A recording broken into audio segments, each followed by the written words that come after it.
بسم اللہ الرحمن الرحیم۔ السلام علیکم۔ پارہ ہشتم سورۃ الاعراف، رکوع نمبر 5۔ فرمایا کہ آیتوں کو جھٹلانے والے متکبروں کا ٹھکانہ دوزخ ہے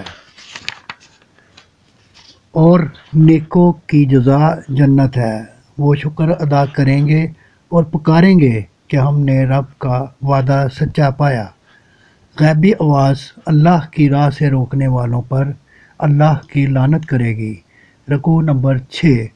وہ لوگ جو دنیاوی زندگی کی رعنائیوں اور رنگینیوں میں کھو کر آخرت کی حقیقتوں کو فراموش کر بیٹھے تھے، اللہ بھی قیامت کے دن انہیں بھول جائے گا اور جہنم کی دہکتی ہوئی آگ میں جھونک دے گا۔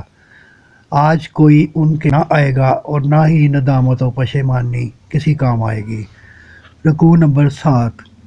فرمایا تمہارے پروردگار نے 6 دنوں میں ارض و سما کو تخلیق کیا، پھر اپنے تخت جلال پر جلوہ گر ہوا، پھر رات دن سورج ستارے وغیرہ تمام عالم فلکیات کے نظام کو اس قاعدے اور قرینے کے ساتھ مربوط کیا کہ یہ سب اس کی تابع فرمان حرکت کر رہے ہیں، لیکن یہ سب اس نے بغیر کسی کی مدد اپنی قدرت سے بنایا ہے۔ یہ ان پر حکم بھی صرف اسی کا چلتا ہے جو سارے جہان کا رب ہے۔